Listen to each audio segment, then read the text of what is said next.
Hello, so this is vlog number 2 and we have 77 days left until we depart for Canada. We made a lot of progress and there were some questions under the previous vlog's video in the comments, so I'm going to answer all those as well. So what I'm also going to talk about is what happened so far, what kind of tasks did we get done on our list, how is our day looking while we preparing, we still work full-time, and how does a day look while we only have 77 days left, because this is a very short period of time to organize such a long trip and such a complicated one as well. And I will also cover what we do for living, how can we afford such a trip, and what are the future tasks on our list that we need to get done before we leave. So as we work full-time, the first part of the day just spent with our day jobs. We work until 5-6 p.m. from the morning, and then that's when the fun starts. We just get on the Google Maps, we get on different platforms, and to start organizing it. We have a massive spreadsheet that we started to put together with the route, with the tasks, with context, that stuff that we just need to get done, and it's all organized in one place.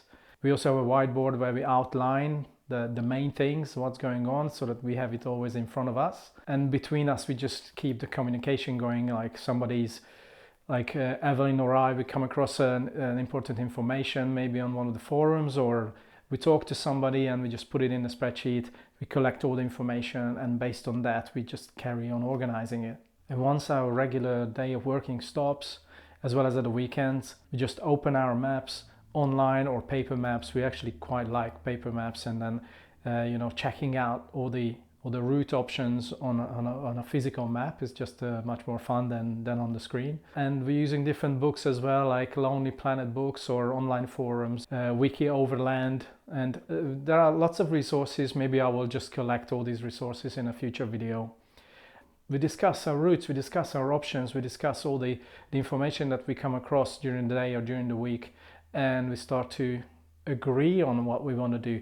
You can't organize this too much in advance in terms of the route, because it's just impossible. So we are now mainly talking about Canada. Evelyn's great-grandfather spent several years in the 20s in Canada, so we are quite excited to visit that area in central Canada, Saskatchewan, if I pronounce it correctly. And just little things like that we can organize for the first leg of the trip, but not for the rest. We also outline our route in Alaska a little bit, but the details are just really going to materialize on the road. We're not making rigid plans. We will see how it goes. We have 12 months, possibly 18 months to do this trip, not longer. That's what we can afford in terms of time and money.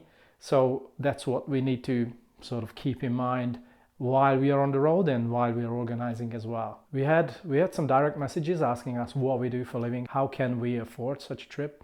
Evelyn works in marketing. She runs her own online marketing agency with a handful of people. She works for clients and completes different online projects, search engine optimization and marketing strategy, and various different things that involves digital or online marketing. And obviously, since it's online work, it can be done remotely. However, we're going to be on the road and internet might not be reliable, or we actually don't want to work during the day. We don't want to be restricted by deadlines and things like that. So Evelyn's not going to work, at least not full-time during the trip, but we'll do some project work, smaller ones that will support our expenses and pay for many things. And I'm originally a lawyer, but I specialized in investment compliance, and that's what I've been doing in the last more than 15 years. But I work on a project basis. That means I spend most of my time in London, and because a big part of our life is in Budapest, we fly a lot, especially I fly a lot. And so the companies that I work for are in London, and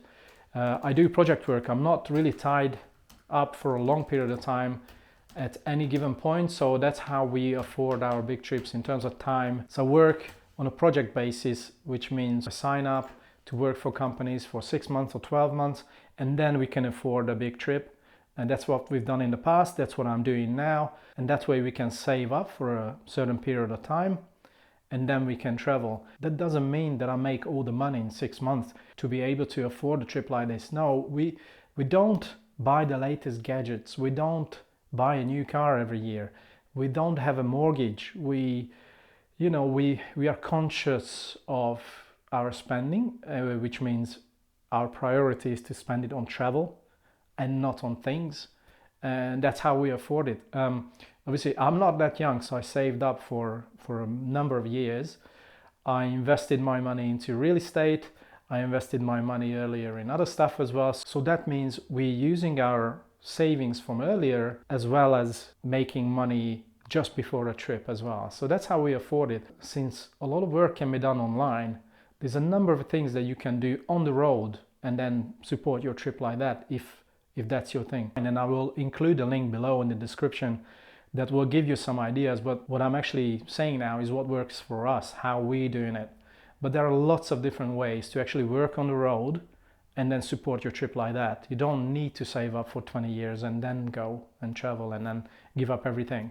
You can do it while you're on the road as well. The car that we are actually using for our daily lives is still the one that we took to Singapore. It's an old truck. It's from 2006, but it's not like we're buying one next week so that we have a flashy new car. This has been through, you know, the deserts and all the mud and everything, and we're still happy to use it every day. We don't want to spend another $30,000 or more on a new car. Like, it's just not what we do, and that's how we afford to travel for a longer period of time, and that's how we don't have to sell everything to be able to afford a trip like this. And so the progress that we made so far, we actually booked the boat. We've reached out to overlandshipping.com. We met them in Bad Kissingen in the Overland show in November, and so we booked it for the 28th of March. That's when we are shipping our Iveco. It's going to be Ro-Ro, not container, because it doesn't fit into a container. We've also booked the tickets to Canada, so we're flying on the 10th of April, because so we're shipping the truck at the end of March, and it takes about 2 weeks to get to Halifax. And by the time it gets to Halifax, we will be there to pick up the truck from the port. So we're flying on the 10th of April from Gatwick Airport, which is just south of London. Evelyn reached out to a number of companies organizing first aid courses. So we're going to do a one-day first aid course sometime in the end of February. It's not totally confirmed yet, but it's going to be the second half of February. We both actually talked to our clients and quit our jobs. So we know that we're going to finish around middle of March. It's going to give us a very short period of time when we have full days totally free just to organize our gear and equipment and everything else. And since the truck is back in Budapest, there will be some logistical issues in terms of our life, part of our life in London and in Budapest. And it's a bit complicated, but we need to get it done. We also sorted out our new international driver's licenses. What we found out is that in the US and possibly in Canada as well, the international driver's license that they accept is the one based on the 1949 Geneva Convention. In all the other countries, they want the driver's license based on the 1969 Vienna Convention. So we need to actually have two sets of international driver's licenses. That's all sorted now. I also had to apply for a new passport because it was going to expire around, I think it was September 2023, which means if we enter a country in around mid 2023, we could have had an issue, at least I could have had an issue with not being able to enter a country, because most of them require you to have a passport with at least 6 month validity left. So I have a new passport, we've got the driver's licenses sorted, and now this actually makes us able to send out more inquiries to the insurance companies, because now that's our main task now. That's quite pressing now. And these are all, as you will notice, that all the tasks and all the chores that we are trying to organize now are all just can be done with a laptop. Okay, with applying for documents and stuff, maybe not, but most of the stuff has got nothing to do with our gear.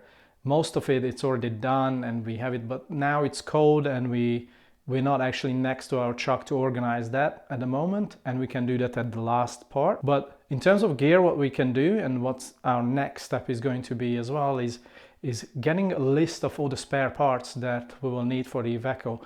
This is going to be a very strange vehicle on the road in North America because they were never sold there, not officially. There's no spare parts, there's no mechanics, there's no dealerships. So I will need to think about all the possible issues where it's worth to take the the spare parts with us. It's not that I'm going to be able to replace them, but at least I will have the part, and I will just need to find a good mechanic to help us in case we have issues. So I'm just going through a list of recommendations from other Iveco owners that I talked to, and I'm ordering the parts online, and we will have that ready and we will carry most things with us. Well, there are a number of issues that can happen during the trip with the truck. We can't possibly carry all the spare parts. So I just need to think about the scenarios, the more likely scenarios where the part is small enough and light enough for us to take with us, but we can't take everything. So it's just a matter of finding the right balance in terms of how many parts are you bringing versus what can you then order during the trip and just wait for the parts to arrive from the other side of the world. If you have any recommendations on what kind of parts to take, please comment down below. Obviously not Iveco specifics, that's even better if you have that kind of knowledge. If you just happen to have some general knowledge on what kind of mechanical parts or electronic parts we should take, please comment down below. I'd love to hear it. I mentioned before that apart from the first aid course, we will also attend a one-day self-defense course as well. It's just important to have some kind of basic knowledge how to avoid a situation, not how to get into a fight, just how to avoid it. And then if we are in trouble, what to do, how to get out of it. So that's going to be sometime around March. What we're doing now is researching all the visas that we need. And apart from the electronic visa in the United States, we don't need any visas all the way down. We're going to travel on a Hungarian passport. I've got a British passport as well, but I made a decision to travel on my Hungarian one all the way. We've got the travel vaccinations booked as well. That's going to be on the 4th of February. And these travel vaccination centers recommend us what we need to take. Vaccination against rabies or hepatitis A and B and all the rest of it. There will be a number of vaccinations. It's just going to be safer if you are in a remote area and we get some kind of infection. It's good to be protected. We are also going to get ourselves checked out, like a general health check and dental check before we go. That's going to be sometime around end of February or early March. In terms of safety, we're going to use a Garmin InReach Mini for our emergency messaging. I'm setting that up. I'm going to add a couple of friends to the system as emergency contacts, and they will reach out and they will be able to hopefully help us if I press the SOS button. That can be done online. I'm going to activate the satellite service around early April once the trip starts. That's like a small monthly subscription fee. I'm not going to start it now because there is no point. I'm going to do it once we are on the road in Canada. With the insurance companies, I will keep you in the loop, and hopefully by the third episode I will be able to tell you if anybody got back to me or if I had any quotes. So what we're looking for right now is insurance for Canada, the US and possibly Mexico, mainly Canada and US. I've got a number of contacts. I'm reaching out to them now that I have all the proper documents, and you will hear in the next episode where we are with that. That's the stuff that I'm worried about the most, whether I can find a good quote and whether anybody wants to talk to us in terms of insurance. So we're using a Ro-Ro service from Hamburg to Halifax, and we're using the overlander-shipping.com company, and Ricardo has been amazing so far in terms of very good communication. A very nice person, seems very professional. You will hear about how the shipping went when we get to Canada.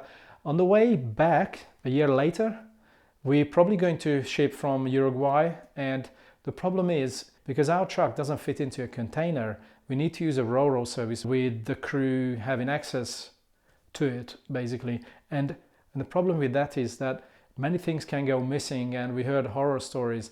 Now, whether stuff goes missing or not, it depends usually on the route, and apparently Europe to North America is one of the safest options. But on the way back from Uruguay, that's where we are probably going to ship from a year later or possibly 18 months later. Uruguay back to Hamburg, that's not that safe, but we were going to worry about that at that point. It's too early to think about that. Who knows what happens. So, but that's the plan, to ship back from Uruguay, and it's going to have to be a Ro-Ro service again.